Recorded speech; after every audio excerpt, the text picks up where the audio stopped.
Shabbat Shalom. Can y'all hear me? So this week Rambam codified three mitzvot in Shelach. Rambam 273 is to set aside a portion of dough for the Kohen. 4 is to have tzitzit on a four-cornered garment. And 25 is to not follow the whims of your heart or what your eyes see. And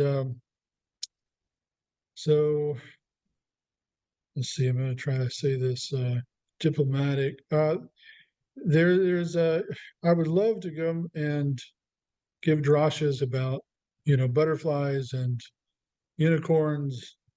And I would, in my heart, I want to be as positive as possible. But it seems like sometimes I see things. And I was reading the Talmud this week. I try to read a page a day. It's called the Daf Yomi. And this week, it was just kind of going on what was going on, not only in the Torah portion, but what was going on in our culture, specifically American culture. And so the Midrash and the Talmud seems to indicate that these leaders that were chosen by us. So we chose our leaders. It was chosen Moshe, and it was chosen by the most part of the leaders. And how that's done is basically, if people follow you, then you're a leader, whether you want to be or not. But these heads of the tribes, except for Caleb, which, by the way, Caleb was a descendant of converts, which is interesting, and he led Yehuda, which is interesting. And then also we have Yehoshua. Those are the two positive spies. And what's interesting is that it's okay to speak against governments. It's okay to speak against, say, the government of Israel. But what we're not allowed to do is we're not allowed to give a bad report about the land. Okay, so the people came back, the spies came back, and they give a bad report. And people could have easily taken the minority view and believed the minority view. So the Talmud, this cycle is going in what's called Bava Batra, and it's the writings and the kind of musings of a great sage. Was the lasting great sage during the Talmudic period, during Herod's time. His name is Baba Ben Buta, B-U-T-A, not the guy from India or from Buta, B-U-T-A. And so he had a lot of interesting, profound things to say. And a lot of them had to do with government, which this week we had the presidential debate. And first of all, I want to say, this has nothing to do, my personal views, and this isn't, I'm not speaking for Benei Avraham. We all have different opinions and different things, but we saw the presidential. I saw the presidential debate, and there was a lot of people that did, and there was definitely a difference between the two. And like I said, I can't tell you who to vote for or if you even do that, but there was obviously a difference between the two. There was a person that was outspoken and well-spoken, kept his cool, and then there was another person that stammered around. Our current president of the United States stammered around. He looked considerably weak. And our sages have said that those things that are hidden in our heart will be put on display before everyone. So people are mocking us around the world or our stance. Now, as Jews, we've almost made it into a profession to curse. Like, there's books you can get written from the guy who is attributed to writing Fiddler on the Roof. And they're quite comical, just loads and loads of curses. May a apple seed fall in your nose, and may an apple tree, give a sprout in your brain. All these things that you say when you're cut off in traffic or whatever. But I don't think we're supposed to do that on a wholesale level. Listening to a bad report. Now, if people are doing bad things, we can definitely warn people about them. We have to be careful about jumping on to our enemies and seeing their joy in their calamity. So Hashem does let us see it sometimes, but we're supposed to have a merciful slant toward that. One of the things that was addressed by Baba Ben Buta was that a number of the sages thought, and it's kind of similar to what's kind of happening today. There was a move against the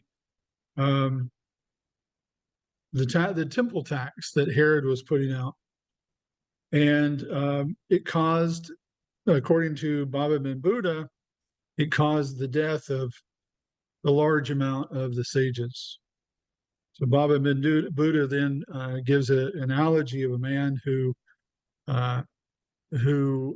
sets up a field, and he has a neighbor, and in the field is a fence. And so the neighbor says, "Hey, I need to protect yours and my vineyard, so I'm going to put up a fence."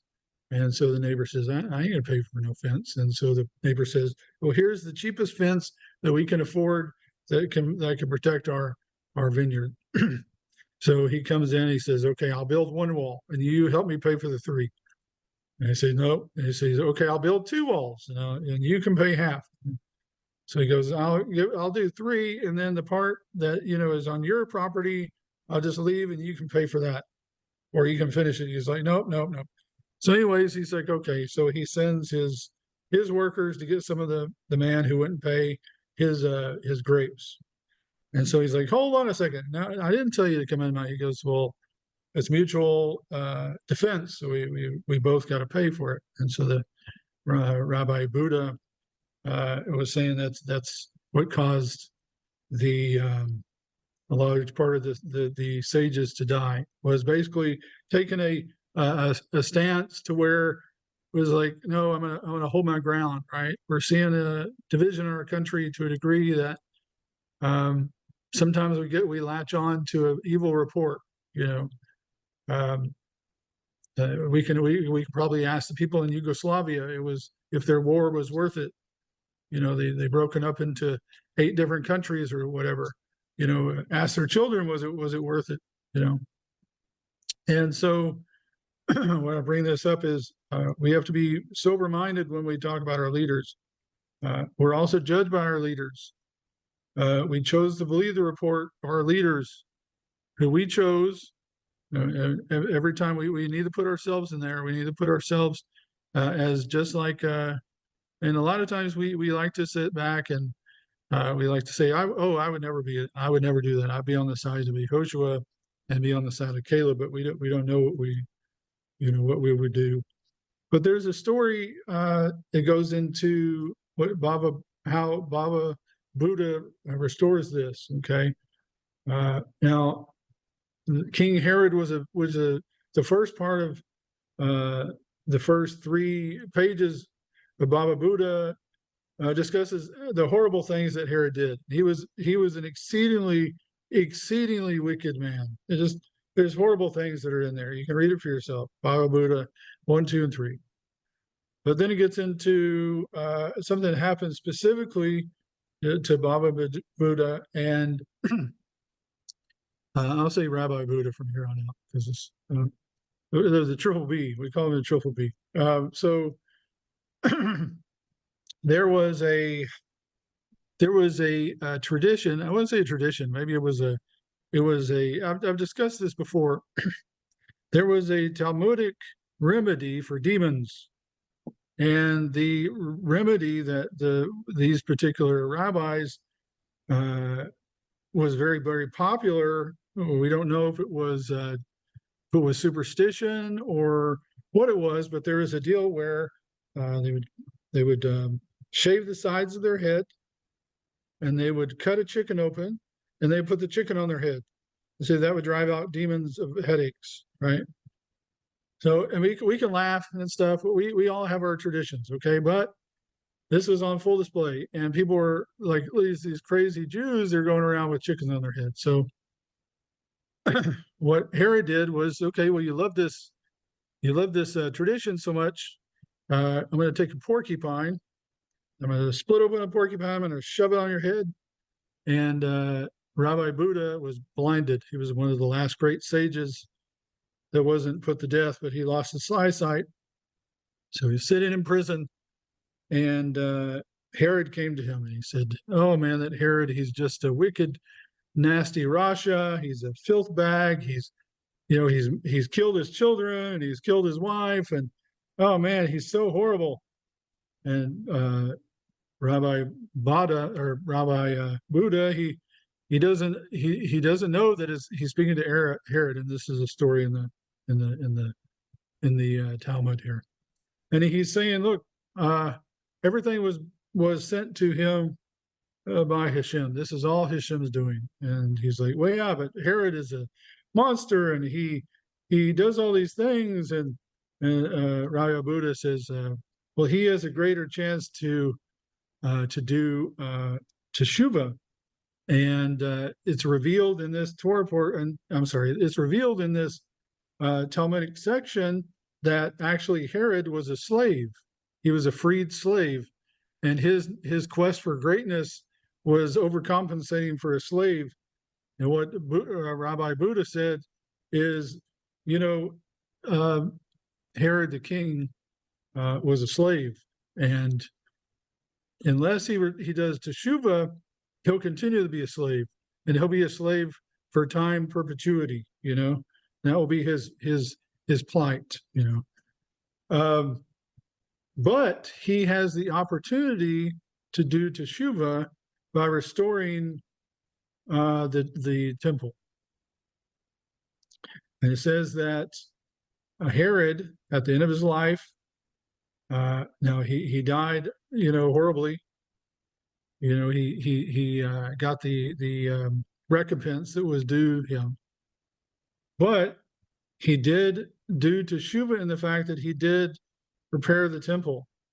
So there was some level of, and Rabbi Buta says his level of the ability that he was able to do teshuvah would be greater than that Rabbi Buta would be able to do.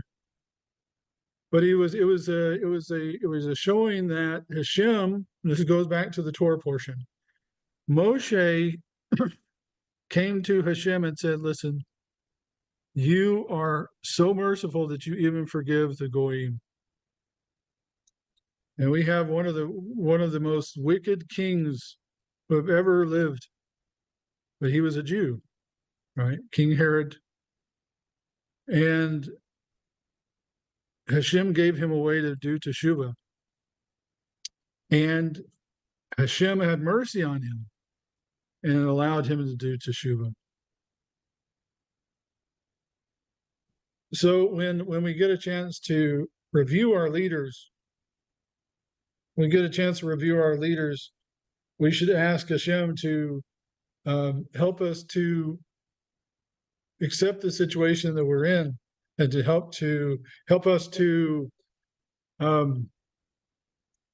trying to put it in the exact wording is to know that Hashem is in control. A lot of people want us to get all upset and curse the wind, and we can definitely stand against wicked stances. But sometimes, just in the case of our sages, sometimes we're kicking against the goads. Sometimes Hashem has got things in place. We may not understand it, but Hashem brings it to a greater good.